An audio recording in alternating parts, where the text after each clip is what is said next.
Bismillahirrahmanirrahim. Assalamualaikum warahmatullahi wabarakatuh. Bapak-bapak, ibu-ibu, mas-mas, mbak-mbak, khususnya adik-adikku sekalian yang dirahmati Allah dimanapun Anda berada. Kembali di IIP Channel bersama saya, IIP Wijayanto. Kali ini kita akan membahas tema agar perpisahanmu dengan mantan tidak berlarut-larut, tidak terlalu lama. Segera lakukan dua hal ini. Ya, saya baca komen-komen di video-video kita. Umumnya perpisahannya itu sudah lama-lama sekali. Ada yang sudah setahun, bahkan lebih dari itu ya. Sehingga kemudian pertanyaannya, kok semakin lama berpisah, semakin sulit memang untuk kembali. Sebenarnya secara logika, itu logis ya. Semakin lama orang berpisah, otomatis akan semakin canggung untuk bisa berkomunikasi lagi dengan orang yang dia cintai ya. Contohlah, kita lama nih nggak ketemu dengan teman SD, 30 tahun sudah tidak pernah ketemu ya. Kemudian ada acara reuni, ketemu, ngobrol, tetapi rasanya sudah canggung. Tidak seluas ketika masih bersama-sama seperti dulu kan. Nah, apalagi ketika memang perpisahan ini banyak yang menginginkannya. Jadi misal orang tuanya menginginkan terjadinya perpisahan ini. Adik-adiknya, saudara-saudaranya, teman-temannya, sahabat-sahabatnya, semuanya menginginkan kita berpisah dengan dia. Ya, maka mungkin awalnya si mantan ini mungkin bencinya cuma 10% dengan kita. Tetapi karena tidak pernah komunikasi lagi dengan kita ya, ditambah setiap hari dia dikelilingi dan berkomunikasi dengan orang-orang yang membenci kita. Maka dari kebencian yang 10%, dibisiki setiap hari oleh orang-orang yang membenci kita, kebenciannya lambat laun bisa jadi 100%. Ya. Mungkin awalnya dia masih bimbang apakah betul-betul akan berpisah atau perpisahan ini cuma istirahat sementara untuk kembali lagi bersama.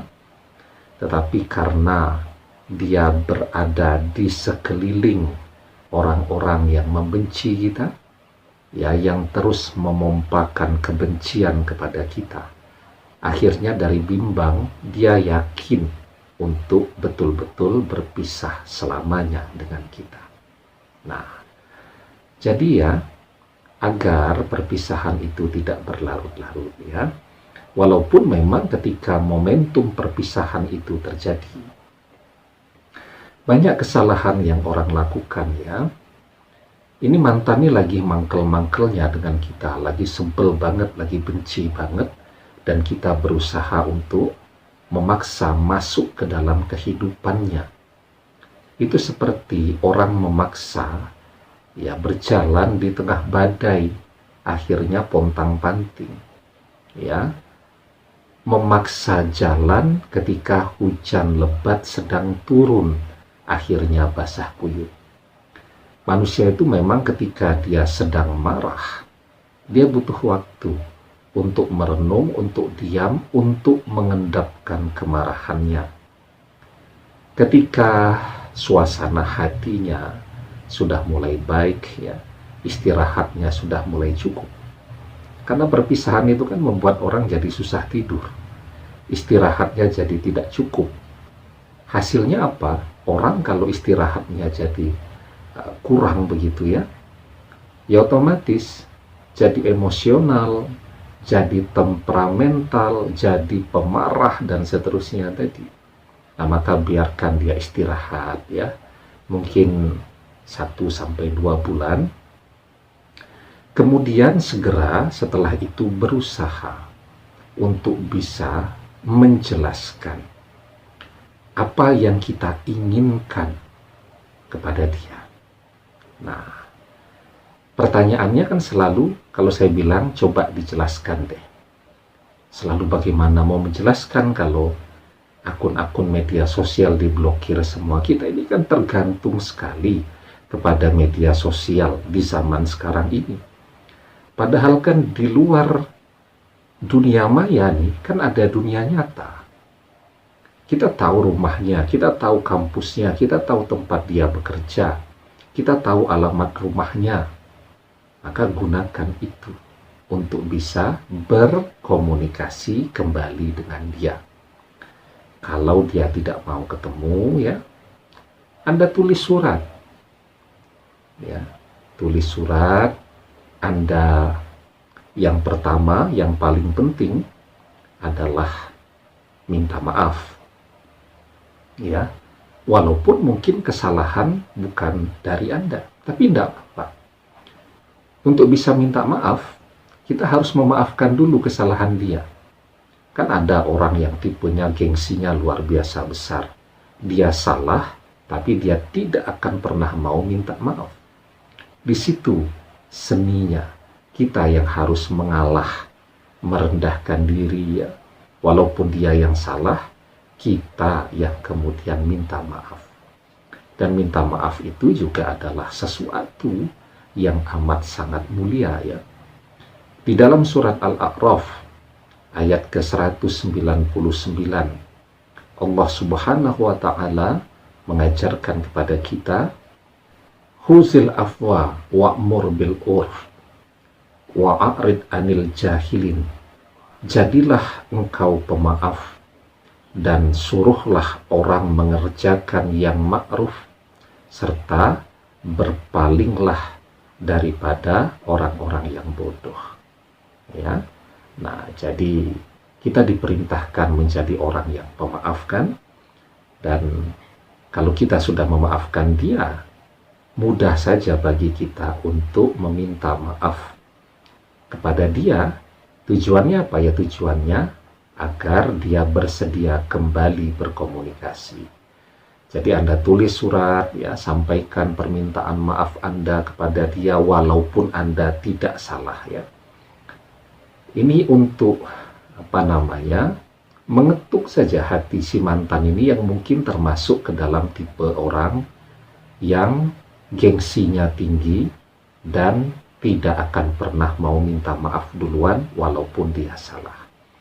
Kemudian di surat itu Anda jelaskan keinginan Anda untuk kembali, betapa besarnya cinta Anda kepada dia, harapan-harapan Anda untuk kembali bersama lagi. Kalau belum menikah, untuk bisa segera menikah dengan dia, ya. Anda jelaskan betapa sedihnya Anda ketika dia tidak ada di sisi Anda, dan seterusnya. Tulis suratnya yang bagus, ya. Karena kadang-kadang kalau komunikasi lisan, apa yang mau dibicarakan malah lupa. Kadang-kadang emosinya malah naik. Akhirnya diharapkan bisa bersama lagi, tapi pertemuan malah menyebabkan pertengkaran menjadi semakin besar, ya. Anda tulis suratnya yang bagus, ya. Kalau perlu diminta temennya tuh yang ahli bahasa untuk membaca dulu, bagus nggak nih surat? Ya, kalau sudah bagus, nah Anda lakukan yang kedua, ya. Tapi sebelum kita bahas yang kedua, yang belum subscribe, jangan lupa untuk memencet tombol subscribe, ya, dan menyalakan lonceng notifikasi agar Anda selalu mendapatkan pemberitahuan video-video terbaru dari channel kesayangan kita ini. Dengan subscribe, doa-doa kita selalu terhubung, sehingga kita selalu bisa berdoa bersama-sama. Nah, yang kedua, jika suratnya sudah selesai, Anda sholat sunat taubat 2 rakaat, ya. Kemudian suratnya Anda doakan terlebih dahulu, ya. Ya Allah, bi karomah surat Al-Fatihah, bukakan hati mantan ya Allah dengan karomah surat Al-Fatihah, dan dengan dia membaca surat ya, agar dia kembali mencintaiku, tergerak untuk kembali bersamaku. Nah, kalau sudah berdoa, Anda baca amin ya rabbal alamin, Anda baca Al-Fatihah 7 kali ya. Setiap 1 kali Al-Fatihah Anda tiupkan ke surat tadi. Terus 7 kali, kalau sudah selesai Anda membaca sholawat Nabi 1 kali. Insya Allah surat Anda akan dilindungi Allah dan akan sampai ke tangan mantan, dan mantan akan tergerak untuk membaca surat Anda tadi. Ya, Anda kirimkan atau Anda letakkan di depan rumahnya, atau Anda kirimkan dengan menggunakan pos dan seterusnya ya. Insya Allah ya, dengan izin dan pertolongan Allah, mantan tidak akan lama-lama berpisah dengan Anda. Demikian, semoga bermanfaat. Wallahu a'lam bishawab, billahi taufik wal hidayah.